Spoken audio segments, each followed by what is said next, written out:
Okay, so we're here. Welcome to those of you who I cannot see. Hopefully there are legions of you. So I'm joined here tonight by Bobbi Jene Smith and Baoz Yakin. We're here to talk about Boaz's movie, Aviva. I'll introduce them both. Baoz is a screenwriter and director. His works include The Rookie, Fresh, A Price Above Rubies, Now You See Me, Prince of Persia, Remember the Titans, many, many more. And Bobbi Jene is a choreographer and a professional dancer. She's widely known and deeply revered in the dance world.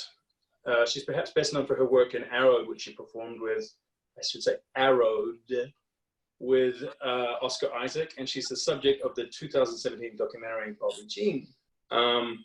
So yeah, as I say, we're here today to discuss Boaz's film Aviva, which I can honestly say I've never seen anything quite like. Startlingly vibrant and dreamlike, sort of has a whimsical quality at times, contrasted by a very dark and desperate tone of inner turmoil. There's sort of a discussion of the flourishing and the disintegration of love. Anyway, I've written some notes here because I'm lazy, and I'm going to just launch into a little bit of an intro about the film, and then I'm going to start asking these guys some questions because they're infinitely more interesting than I. So I've written here, to call it ambitious would be the most violent understatement of all time, primarily because one of the film conventions is that both of the lead characters in what is ostensibly a love story are played not only by multiple characters, but by multiple genders. To be explicit, the lead male protagonist is played by both a man and a woman, as is the lead female protagonist. In fact, we even meet the adolescent versions of the characters at times, which lends itself to a whole other dimension of vulnerability and interpretation. And on top of that, the iterations of the characters begin arguing and confronting themselves within the film, which really does a fucking number on your head. What's most strange is the effect the film has. It's sort of disorienting at first, which lends itself to, but then you sort of settle into that convention and you don't even notice it after a while. It's really peculiar quality of the film because it feels sort of difficult at first and your mind sort of surrenders to it. Anyway, I have a bunch of notes here. I'm gonna go through my laptop. Yes, I am an ignoramus and a hack. Let's just start. Boaz, first question, let's begin with you. Tell us about the origin of the film and why the fuck would you attempt something this Herculean in scope, particularly with the budget I know that you had?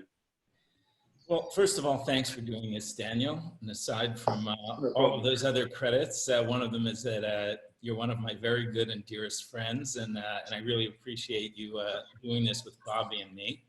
No problem. And it's really fun to talk about this because I think, and this leads into the answers. I mean, I think that although both of us obviously have done mainstream work, and you're known for mainstream work, and I have done it, we really connect on a level of doing personal, independent projects. I mean, I remember sitting with you when you were working on your beautiful personal film. Whoa, some crazy stuff happening. No, I'm just turning the volume up. When you made that beautiful film, A Broken Kingdom, and we got to work on it, look at it and all that, and talk about it, that's where we really connect, and that's where our passions kind of come in. So every once in a while, after making a few films or working on things that, you know, are more mainstream and that I kind of do because I have to do them, I get this feeling of like, if I don't do something interesting soon, I'm just going to shoot myself. Yeah.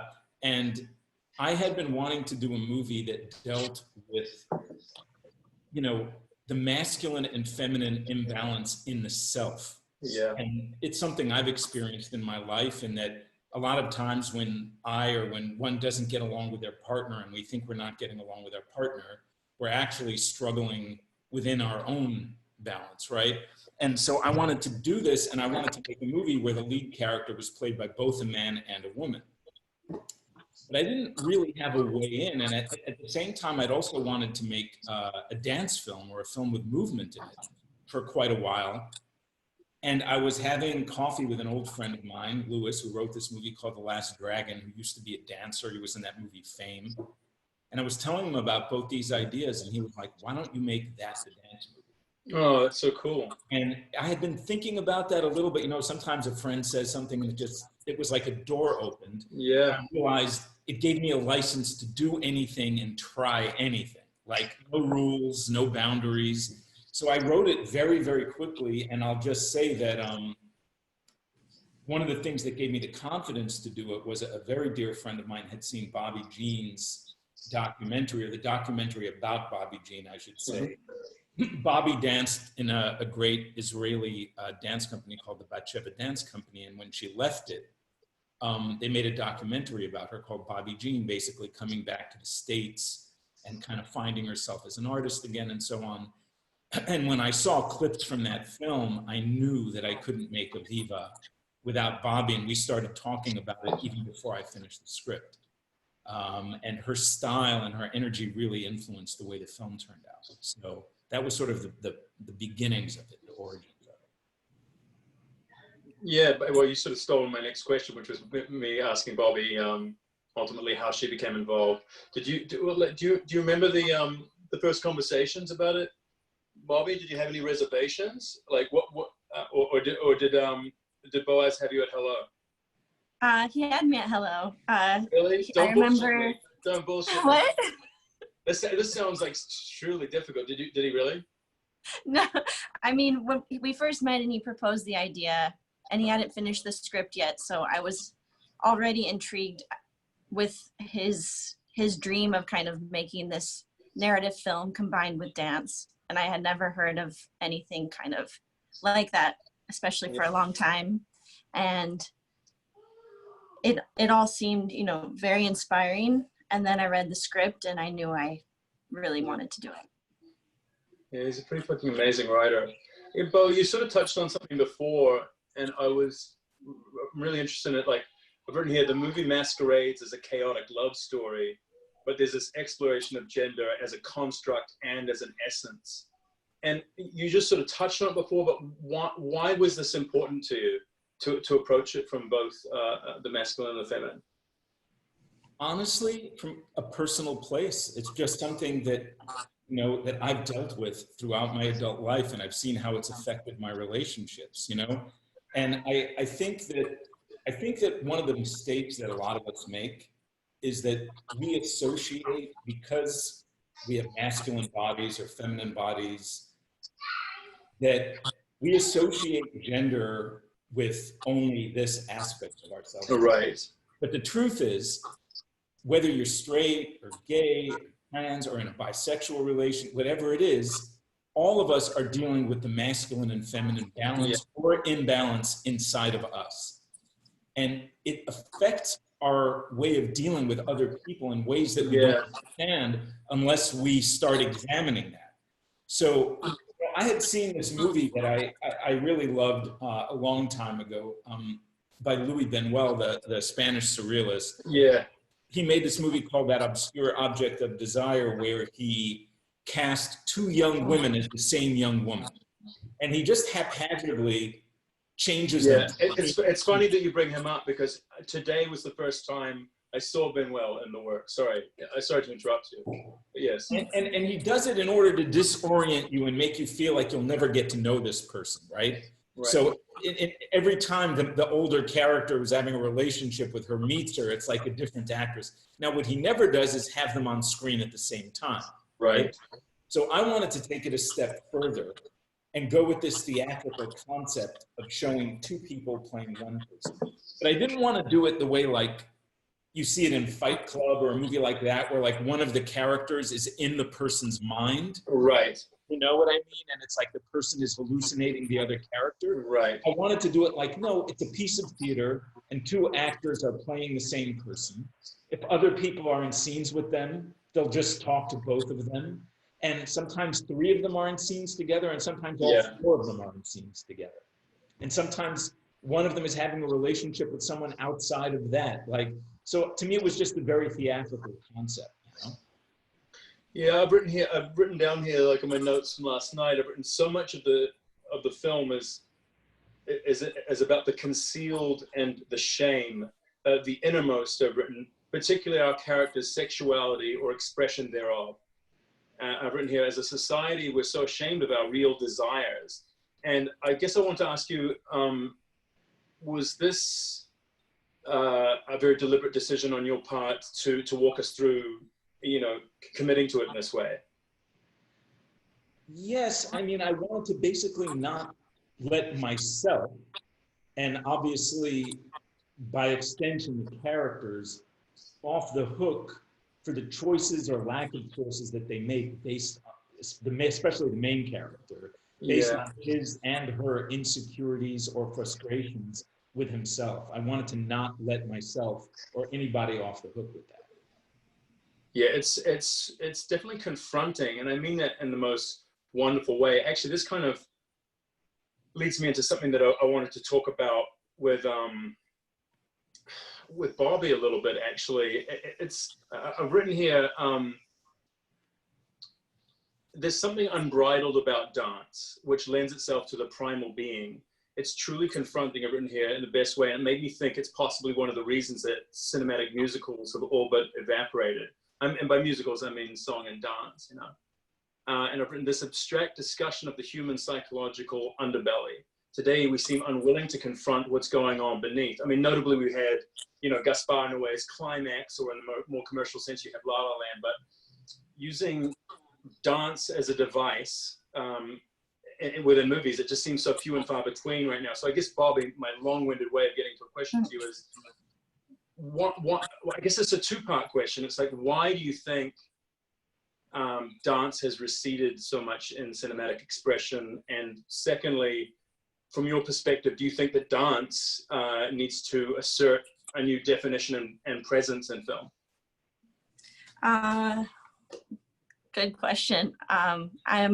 My partner and I are constantly asking those questions, and I feel that, you know, dance for me is so cinematic and can say so many things at the same time, at one time. Yes. And it can be narrative and it can be abstract at the same time. And sometimes that's very difficult to know how to manage. And I don't know why, and I don't know how, but I have hope that it will be developed more. And I think, you know, dance on camera is still at the beginning. And because film is such an established language, it's difficult to know kind of how to meet that language. But I think, you know, with Aviva, I was very proud of the way that we found a way that the dance is not a musical break. It's not there as a breather or as a stopping point for entertainment. It was there to move the story forwards. And I feel that we found something new together, Baoz and I, in that way, that really, I hope, will push this kind of art form forwards. Well, yeah, I mean, you're definitely not alone. Oh, I'm sorry, did I interrupt you, Bob? That's okay. I just wanted to add to just say, you know, I know a lot of the people probably watching this haven't seen Bobbi's work. There's not a ton of it online or anything, but I encourage you to check it out, because one of the things that I think is different about Aviva from most movie musicals or dance films is that dance is always very presentational, and even if it has an emotion to it, it's very show-offy. It suddenly breaks everything that's happening and takes it into this other place. And I think that Bobbi's work, she works from such an emotional inside-out place. Yeah. And her attention is always at making things feel very organic. So, like, what I tried to do was like move the whole reality of the movie just up a little bit, so it's a little surreal, a little different. And that way Bobbi's work just fit right in. And I think one of the things that separates the dance in Aviva from most films is how organically it fits in and how it doesn't feel presentational, but it feels like it's just coming from inside the people in the movie. And that's really thanks to her and her abilities as a choreographer and performer. Well, that's so awesome. Yeah, actually, I was going to say to you before, Bobbi, you know, you're not alone clinging to that piece of driftwood of optimism in terms of like and the desire for, no, but because in a sense, Boaz and I, you know, Boaz and I are about a decade apart, but we're both clinging to that, to a similar piece of Shipwreck, in the sense that I kind of believe, like, who knows where the world's going to go to now cinematically, and both, you know, Bo and I are lovers of independent film. I hope to make more films, and I certainly hope Bo makes many, many more. And it's like, well, we're all wondering where our art's going to go, you know what I mean? And it's kind of terrifying. It's why it's kind of so refreshing to see something. And I think that's the thing that people will find when they watch this movie, is that over and over again, you're finding, and it's a tribute to Boaz's work too, you know, like that you're seeing things. And I watched it for the third time today, and I was just making new discoveries in the movie that I hadn't sort of seen before. Like, even today, Bo, like, just to give the audience some perspective, and I'll give them a little context, like, there's a whole moment in the film about the White Room, and I'd never really sort of paid much attention to the White Room as a metaphor, and I was realizing, oh fuck, like, everybody, you know, who's ever had an affair with somebody has a white room, you know, and I don't think I've ever seen that expressed in film before, and I loved, you know. The thing that struck me, I'm sorry I'm talking so much because you guys should be talking, but what's so fascinating to me about it is you cross the threshold into this film, once you start accepting the convention. What struck me so much is the amnesia of love. That when you go back out there and into singledom, as it were, the amnesia that you forget how tempestuous and emotionally dangerous and sacrificial love is. It's insidious like that. And I'm making love sound evil, but there is something that one forgets when one enters love again. And we all seem to have this kind of idyllic little oasis lurking behind us of the White Room, and I was really moved by it this time. It's funny, like, each time I watch the film, a different thing will move me. It's definitely, I know this is sort of a cliche, but it's definitely a film to watch several times, because each time I watch it, I receive something new. Well, we threw. I don't know if that came out as a question, but No, but we definitely. I mean, one thing that I have to, and you never want to say, but I like my own movie, but one thing that I'm glad we did, and that I find is exciting about Aviva, is that we threw everything up against the wall. Like, I was so not concerned this time about that expression. Does it work or doesn't it work? Of course, I wanted it to be good, but I was willing to try anything and everything to get an idea across. Any kind of stylization or reality or sexuality or emotion or dialogue, like, anything went. So Aviva really goes for it in every way. And I think that like, even when I was working on it in editing or whatever, like, sometimes there'd be a new part of the movie that felt like it was everything to me. Right. And then there'd be a part of the movie where I was like, okay, I'm over that or whatever. But it does have a lot of different parts and a lot of different a lot of different things you can enjoy and get into, or at least experience in a new way when you're watching it, I think. Bobbi, I was just thinking right now about the one of the parts that really moved me today, and I know, like, I guess I'm sort of leading this into another two-parter question, but like, the ceremony of the marriage, it's one of my favorite parts of your performance. Like, there's just this unbridled love and this exchange between the two of you during the marriage ceremony, you know, the little marriage, and you're both in the white gowns. And I love this moment between the two of you, because you show just the most minute fraction of terror at the fact that you're doing this thing. And I guess I hadn't quite noticed it before. I only noticed jubilance last time, right? So this was a choice, presumably, right? And a direction of Boaz's. And I guess that answered the first question, but I guess my second one was, if you asked me to fucking dance in a film, I would be beyond petrified. Was it terrifying for you to? Well, I mean, you've acted before, correct? Like, I know that. I looked up a couple of films I can't pronounce. What Paris's film? What's his? Mari. Yeah, I can't. I'm sorry. Yeah. Oh no, it's okay. Was it intimidating to approach the acting? Or I mean, I know that sounds like such a borrowed cliche of a question, but I mean, I have to ask. Yeah, for sure. It was very intimidating. I had acted in one film before, and I've always been very interested in acting, and I feel like I've always moved from a place of words. When I dance, I am speaking words inside my head all the time. Yeah. But still, that's not the same as having to say them.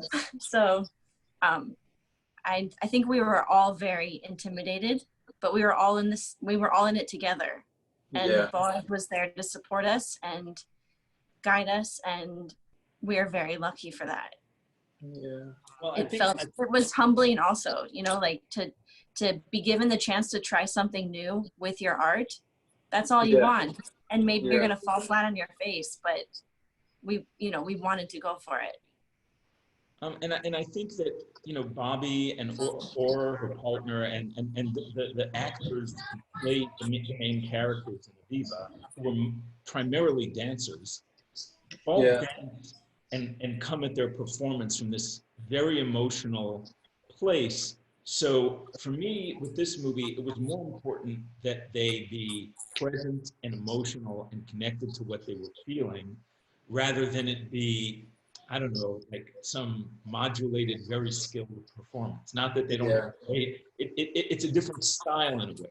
It's about just finding honesty and expressing it and not worrying so much about, is it exactly right for this line in the scene? Right. Like, you know, like the kind of things that you can kind of get caught up in when you're doing a more traditional script. Right, but what you're talking about is far more difficult, because I've made things in this way before, much smaller things, that I feel like at that point, you're making a commitment to let the film tells you what it wants to be, which is far more terrifying. I mean, and it seems to be like, look, there's guys like Malik, right, who only make films this way. Like, they write a script which is often magnificent, and then they just can go in a complete other direction. But it's really a gamble, and it could be something transcendent. But I guess one could make, a devil's advocate could say that every film's a gamble anyway, so why the fuck not follow what, you know, those moments of inspiration and see where they lead you, rather than to trying to control it into this thing that you needed to be several months ago or a year or whatever.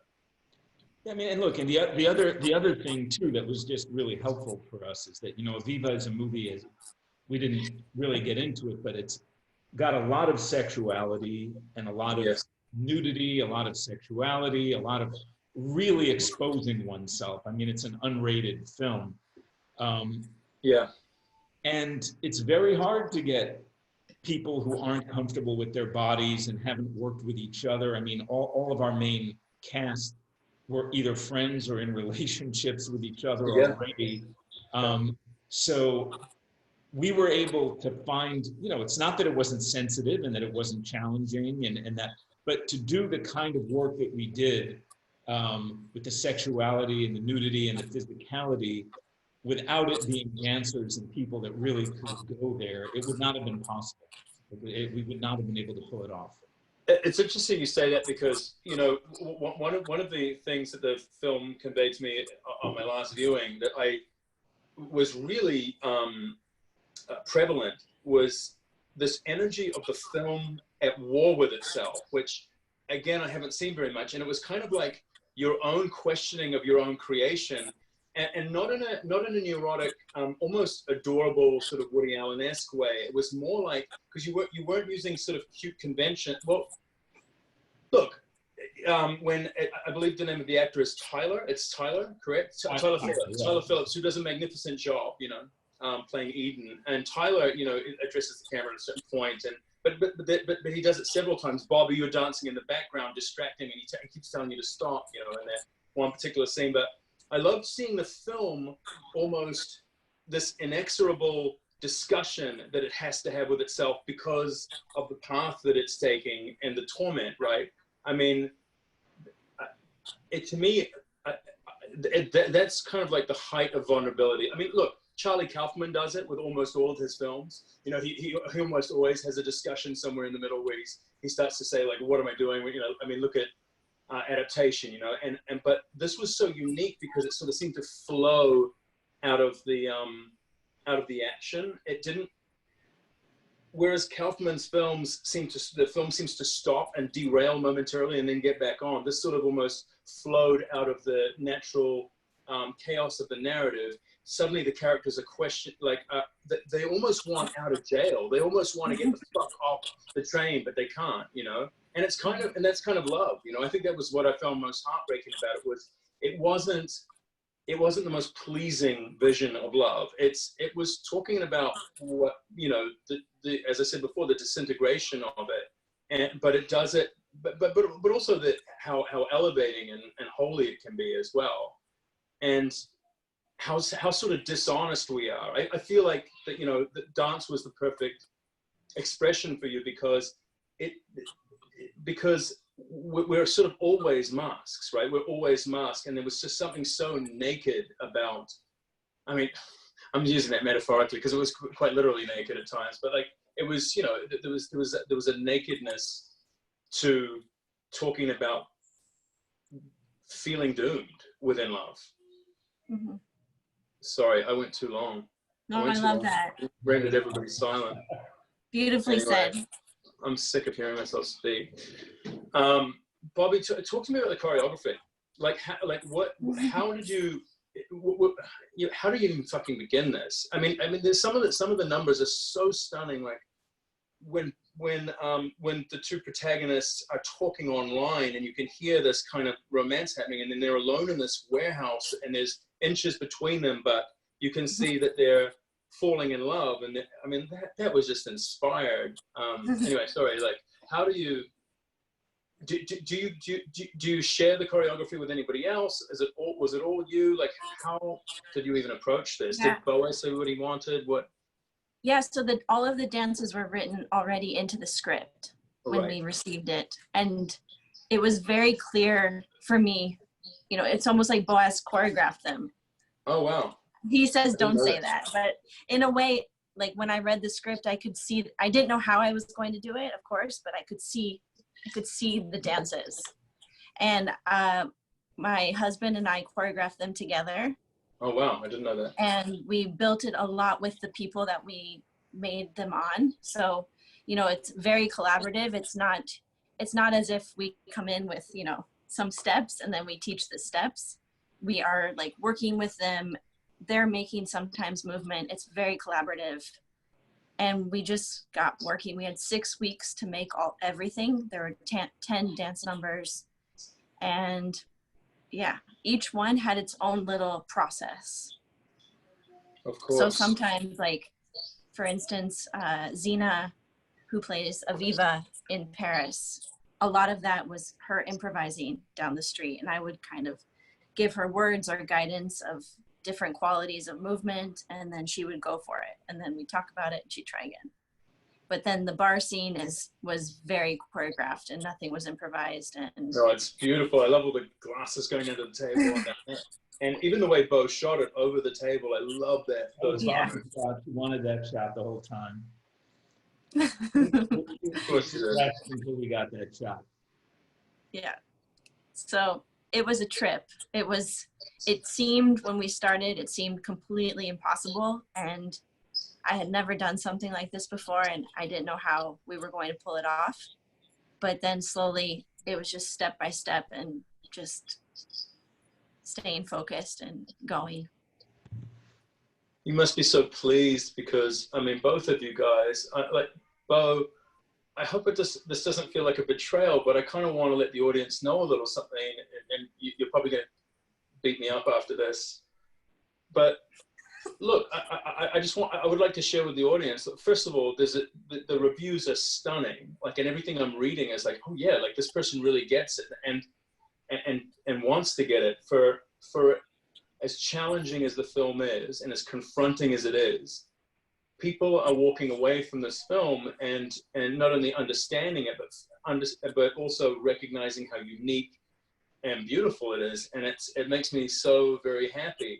That said, and this is the part you might not like me mentioning, but I want to, because I think it's important. Like, Bo had difficulty getting this into a number of festivals, and and yet he was accepted by South by Southwest, which is arguably one of the most prestigious in the States, certainly in the world. But there was a period in there where you were really concerned, and I can't help but feel that because the film does present that challenge to you, that very unique challenge, like people are forever saying that they want to see something new, they want to see something innovative, but in my opinion, they fucking don't. They don't. They want to see something that they've already seen, and this film sort of presents that. And I feel like the critics are understanding that they're seeing something that they've never seen before. And I want to sort of warn our audience a little bit. Like this doesn't mean that the film's complicated or heady. It's just a ride that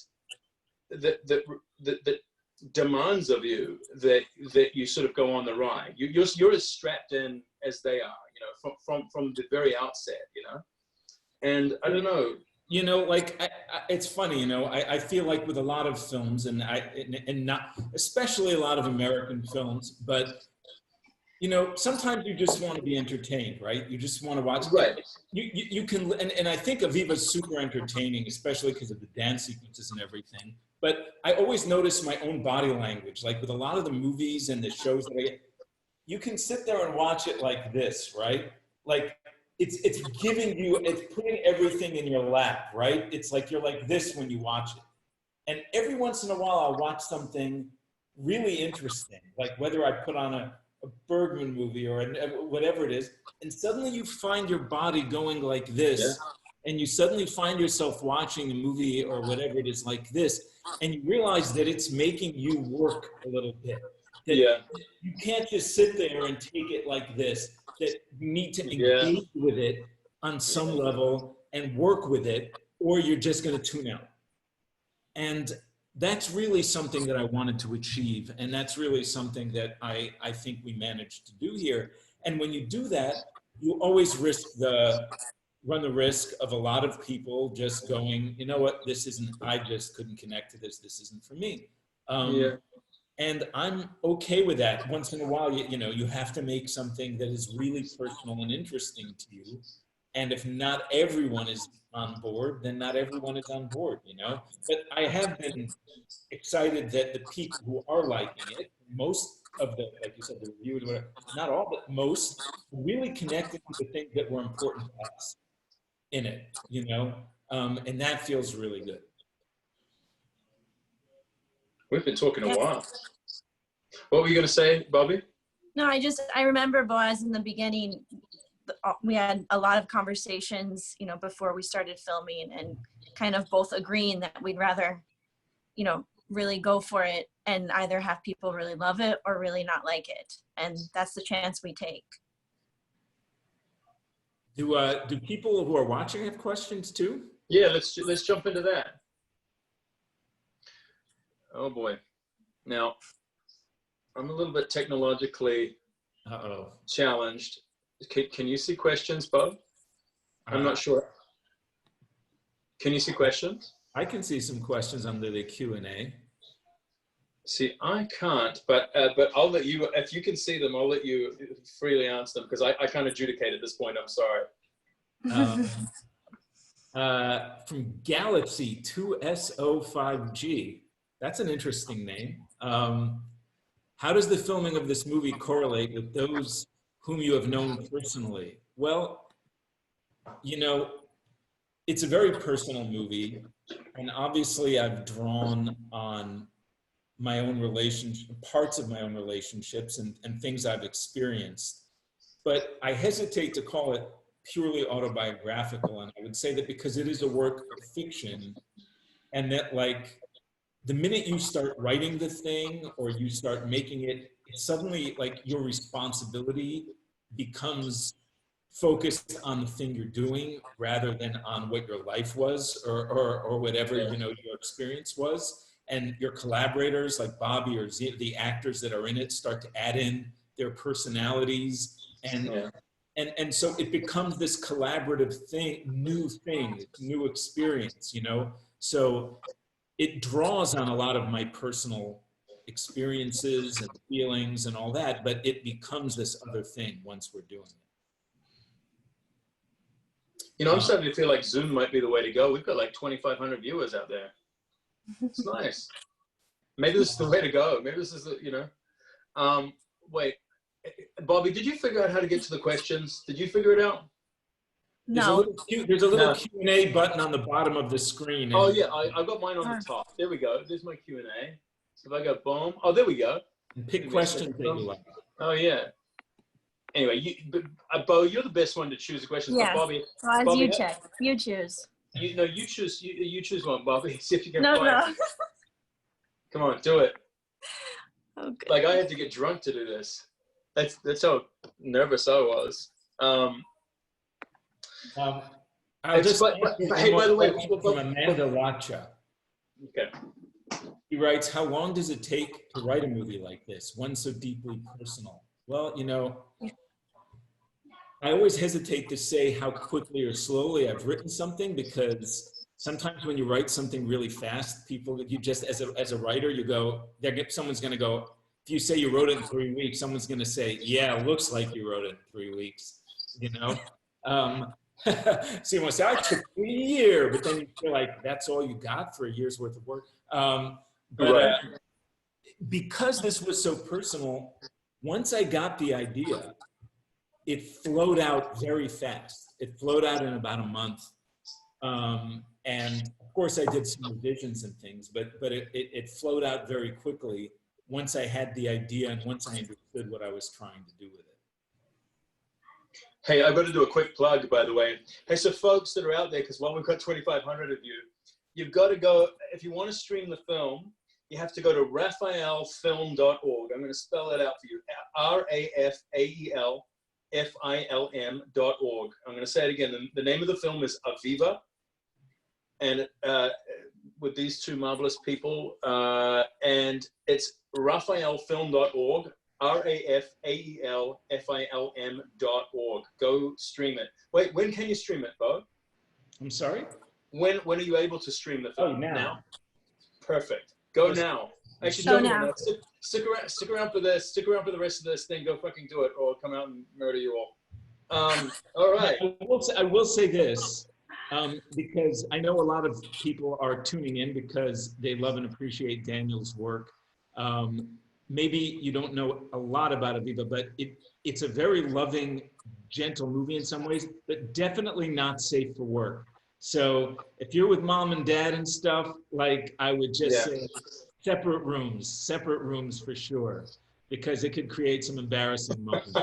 Yeah, I had to watch the film. Not a movie I really would want to watch with my parents. And in fact, when I did, I was a little bit in a corner. Yeah.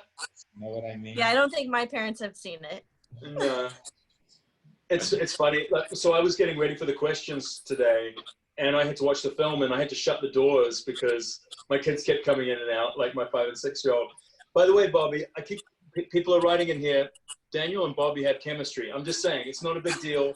Just tell your husband. Yeah, it's their words. It's their words. So do with that whatever you will. Okay, so, all right, scroll through and find some questions. I'll see if I can find if Boaz and Daniel have chemistry, because that'll be hot. Aviva style. Would Boaz be, Aviva style. Oh God, this thing's fucking amazing. Boaz, would you be interested in screening Aviva in Asia? How would you make this happen? God, why am I reading that one? Well, I mean, the answer is yes, of course. Any film, I mean, it would be wonderful to be able to show the film anywhere. I think it might be, I know that it presents some challenges for the Asian market because of the aforementioned explicit nature of the film. And I know that that's a bit harder to get out there in Asia, that there are stricter rules on nudity and things like that. There's a lot of male nudity in this film. You know, I think that's another thing that I'm proud of, and is that I think a lot of movies are like very willing to present you with female nudity, but are very kind of, you know, cautious. I can still remember one of my good friends who's a movie producer saying to me, Boaz, nobody wants to see penises, you know? And I was like, speak for yourself. I'm perfectly fine with it. Like, I don't see why not, you know? So it's an equal opportunity exposure film. Yeah. But I do know that there are some markets, as they say, that makes it more challenging to disseminate the movie. But we're working right now. It first got released in the States right now, but it hasn't been released in Europe or anywhere else. And that's something that we're working on after this particular release. Bobbi, did you find anything in the question in the Q&A? Oh, I didn't look at. Hey, Boaz, I see a question here saying, how did you come up with the name Aviva? Well, I like that it's a palindrome, which means that it's spelled the same way from both sides, because the movie is about both the male and the female and having duality, you know. But the funny thing is that because part of the idea of the movie is that the main character, the movie is actually introduced by the main character who's played, whose female half is played by Bobbi, basically saying, hey, look, we're making a movie, and you actually see the crew setting up and everything like that. Yeah, I love that. And I wanted to sort of break the wall completely between making the movie and watching the movie, but that's a long-winded way of me saying, the camera that I thought I was going to use was called an Alexa, and because the main character can't really relate to life other than as through his creative work, which makes him difficult to be in a relationship with, I wanted to call the main character Alexa, and to basically show how Siri or Alexa. Between, and then all my friends were like, you can't call it Alexa. They're going to think it's about Amazon Alexa. And I was like, it's going to be a Jeff Bezos story. Technology. I was like, what the fuck is Amazon Alexa? I don't even know what that is. But then I realized that it really would be wrong. So I ended up calling it Aviva, but Alexa was the first title. Okay, I have a question. Boaz, Yes. what was your favorite scene to shoot? Wow, you know, this also sounds like bull in a way, the whole thing. And I really don't mean that. I didn't know what you mean. I didn't separate it out in that particular way. Like more, let me put it this way. Most of the films I've done, I really prepare for, I shot list, I storyboard, I make sure every step of the way what I'm gonna do. This one, I was like, I had an idea of the feeling that I wanted. I talked about it with Bobbi. I talked about it with the director of photography. Right. All kind of became this team putting it together. And then it was like, what's happening today? How are we doing it today? Yeah. I mean, I practically ran out and found the locations sometimes a couple of days before we went and shot. Yeah. I would go out at 4 in the morning into the street to look at where we were going to shoot the next dance scene. So the whole movie had this process of just like, we're doing it. You know, there was stuff I didn't enjoy sometimes, like being out in 97-degree heat, trying to watch poor guys dance while we were all sweating to death in New York City summer. Some of that stuff was really hard, but the whole thing was this just creative process that I really enjoyed. My favorite scene to watch, because I was so tense about what was going to happen and it turned out so great, and we've talked about it before, is this one amazing pantomime / dance scene that Bobbi does, where he's showing you, she's telling you the story of what her male half is doing by running off to Los Angeles and going. I love that scene. And Bobbi's kind of mocking her male half, but also showing you how emotional he is. And it's a 3-minute take without a cut of just watching Bobbi mime this entire trip to Los Angeles. And we didn't know what she was going to do. And it was so scary. It was like, what's she going to do? And it was amazing. I mean, she did 3 or 4 takes, and 2 of them were just spectacular. And our hair was standing up on our arms when we watched it. It was fantastic. Wow. That was my favorite scene to watch. Hey, Bo, just jumping on the back of that, do you feel like, of the earlier part of the question, do you feel like because of this experience and because of how this sort of the improvised nature of it, and that you felt that it was by the seat of your pants, and do you feel like, I mean, look, every film's ultimately going to change you as a filmmaker, right? Whether it's a good or a bad film, or whether you liked it or didn't like it, whether it was received well or not. But do you feel like your approach to any of your personal projects going forward, do you think that there's going to be something that you, I guess I'm ultimately asking, it sounds to me like you surrendered control a little bit, you know, during Aviva. Do you feel like going forwards, that's going to be a little bit of the texture of your films, if you're able to make them even? Well, I would hope so. I mean, I would hope so. And I mean, I don't know that I would call it a surrender of control as much as sharing. I mean, look, Bobbi and I had it out sometimes, you know, like she wanted things a certain way and I was scared about how it was turning out. Like it was freedom, but I mean, but we definitely, there were still the usual things of wanting things a certain way, not like, it wasn't like just like this, but on the other hand, the process was incredibly collaborative and supportive ultimately. Yeah. I would love to be able to do that. And I will say this, Aviva is like a gigantic home movie. Like, I was able to take the money that I made from a movie called Uptown Girls that I didn't know I was going to get, a movie I made, like a Hollywood movie that I made in 2004. I suddenly got paid money. I didn't even know I was going to be paid for it. And I was able to take that money and put it into Aviva. And so it was like complete freedom as a filmmaker to do whatever I wanted, whatever we wanted as collaborators. I wish I could do this every time. Because there are other people who have a stake in things in a different way. But my dream would be to be able to make a few more films like this. Yeah, on behalf of every young filmmaker, I wanted to say to you, you fucking lunatic. You're basically, I mean, it's so crazy to get a payday and put it all into it, but also you fucking hero. I've done it a few times, so I can't afford that big house, but I have a few movies that I made. So it's a great trade-off, you know? You know, I'm looking at questions here. There's one here that says, I'm sorry, Bobbi, it's not a Bobbi question. It's, but it says, Bo, what's the one thing that you hope people, it's Jennifer Anderson, what's the one thing you hope people would take away from the film? It's an interesting question. Well, I think, I mean, it's hard to focus on one thing. Yeah. But I do hope that people get a kind of an insight, or at least are led to examine and start working with the duality of the self and being comfortable with the fact that there is a conflict or a balance in the self, and that, like, that's okay, and that's something that we need to approach and work on, you know?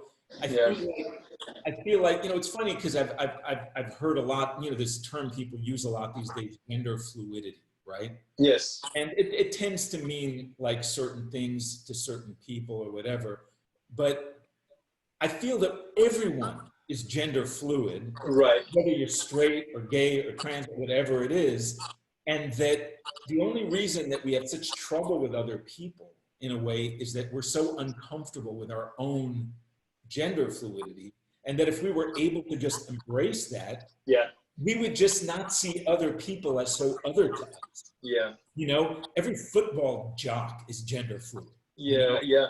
Just like this about it, right? And so it creates this kind of, so I really hope that this movie is able to kind of shine a light and also embrace or bring people into this idea of accepting the fact that however you express it and whatever it is that interests you in your partners or in yourself, that you start to feel more free to deal with this issue in an open way.